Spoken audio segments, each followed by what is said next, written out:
Hello everyone, আজ তোমাদের সাথে শেয়ার করব এক নতুন ধরনের চিকেনের রেসিপিটির নাম হলো কাশ্মীরি স্টাইল চিকেন কান্তি।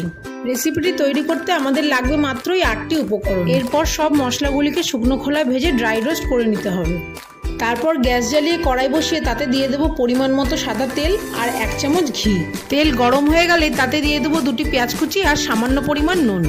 পেঁয়াজটা ভাজা ভাজা হয়ে গেলেই তাতে দিয়ে দেবো আদা কুচি, রসুন কুচি আর 2 চামচ কাশ্মীরি লঙ্কার গুঁড়ো। মশলাগুলি হালকা নাড়াচাড়া দিয়ে তাতে দিয়ে দেবো ধুয়ে রাখা মাংসগুলিকে মশলার সাথে ভালো করে মিশিয়ে নিয়ে দিয়ে দেবো স্বাদ মতো নুন।